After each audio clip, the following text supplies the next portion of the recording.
You ever had one of those days where you open your door and bam, trouble is just standing there grinning at you like a game show host who knows the answer and you don't?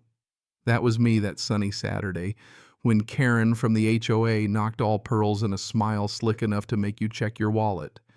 You see, I'd inherited this lakeside ranch from my grandfather land that's been in the family longer than Karen's been alive, and I wasn't about to let some neighborhood Napoleon start dictating how I live.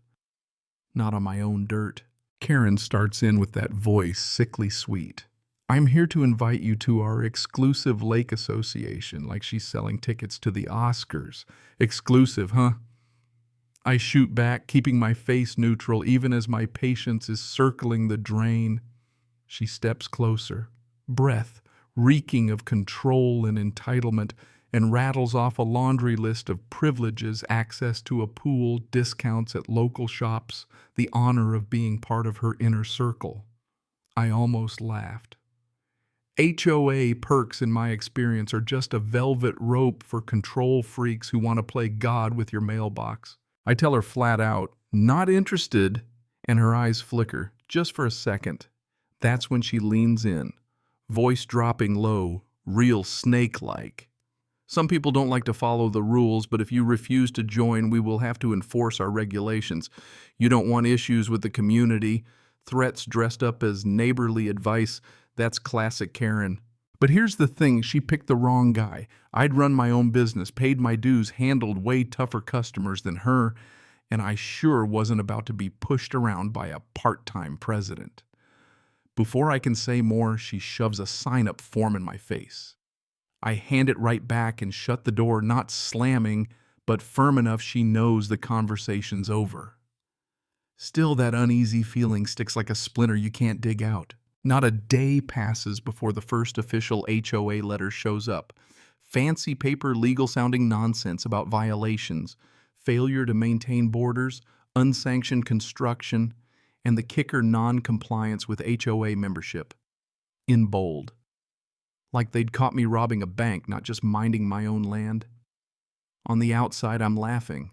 Inside, my blood's boiling. It's a warning shot. Karen's first move in a game she doesn't realize she's already lost. I call my buddy Robert, a property lawyer who's bailed me out of worse. Karen wants a fight. I say, let's give her one. Robert's all for it. Drafts a response so full of legalese it'd make your head spin. Formal complaint, challenge their authority, the whole 9 yards. But Karen's not done. 2 days later, another letter escalation this time. Threats of foreclosure, lawsuits, the whole you're a menace to society routine. They even cite my new barn and lakeside cabin claiming zoning violations. Too bad I got permits triple-checked by the county and notarized in triplicate. But Karen doesn't care about facts. It's about power. And that's when I realized my grandfather, rest his soul, saw this coming. In his will, he put in ironclad clauses nobody, not even the state, could take a square inch without my written consent. Karen's threats. Empty as her promises. I make copies of every deed and head down to the records office just in case. I'm not just defending my property now, I'm standing up for everyone sick of this woman's tyranny. I send a letter to every homeowner laying it all out. Karen's overreached my legal rights, her lies. By sundown, the whole neighborhood's buzzing. But just when I think I can exhale, Karen pulls up with 2 cops in tow, thinking uniforms and badges will rattle me. She files a complaint, claims I'm uncooperative. The officers are polite, but you can see they know this is all smoke.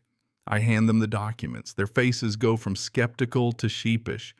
One of them looks at Karen and says, "Ma'am, we'll have to verify all this, but for now, looks like you're out of your depth." Karen's jaw drops. She turns beet red, but she's stuck. I walk back inside, heart pounding, feeling like I've just scored the first real win. But that was just the first round. Karen's next move. The HOA hires a hotshot corporate lawyer, sends a letter thick with threats, damages, emotional distress. They want me to come plead my case before the board. I call Robert.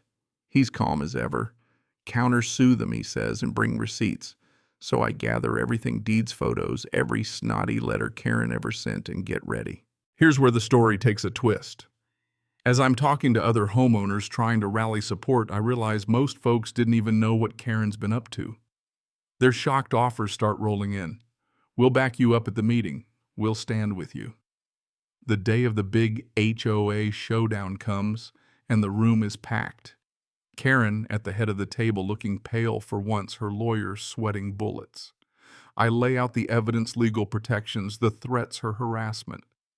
Karen tries to speak, but her own board is shifting in their seats. When Robert drops the bomb about our counterclaim seeking damages for harassment, you could hear a pin drop.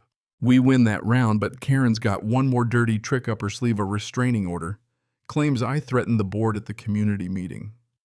Robert just laughs, files a counter motion, and tells me, "This is textbook. They're losing and want to make you the villain." Still, it shakes me up. Nobody likes being painted as the bad guy. But I dig in.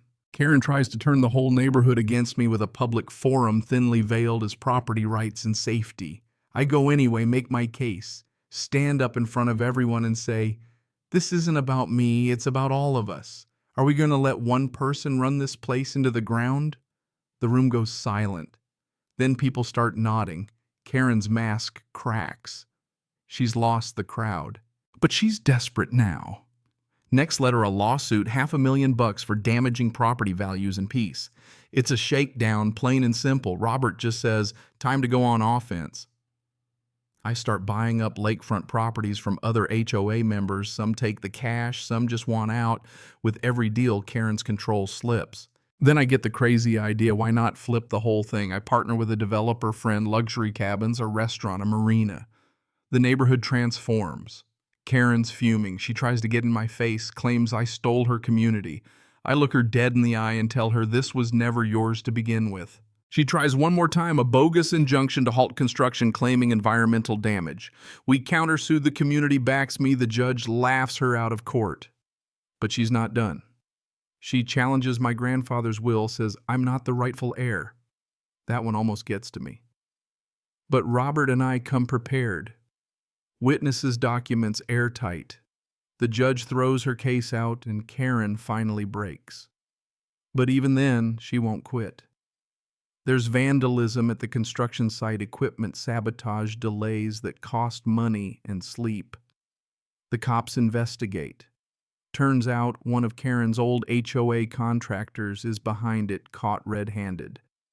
But the real gut punch, Karen's been trying to sell pieces of my land to outside developers behind my back. Greed, plain and simple. Then as suddenly as she started, Karen disappears. Gone. Her apartment empty. The developers go silent.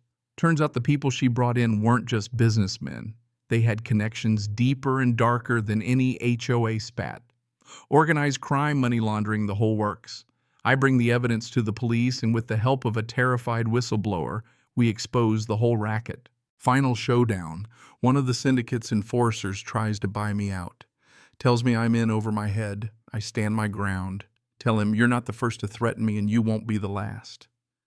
They back off, the authorities move in, and suddenly the biggest threat to my land is gone. Karen, still missing, maybe running, maybe scheming in the shadows. But the community, they're free. So here's my question for anybody out there who's ever tangled with the likes of Karen. What would you have done? Do you fight back or let someone else write the rules on your land? Let me know in the comments, and hey, if you've got your own HOA war stories, you know where to find me. Because justice, sometimes it's got to start right at your front door.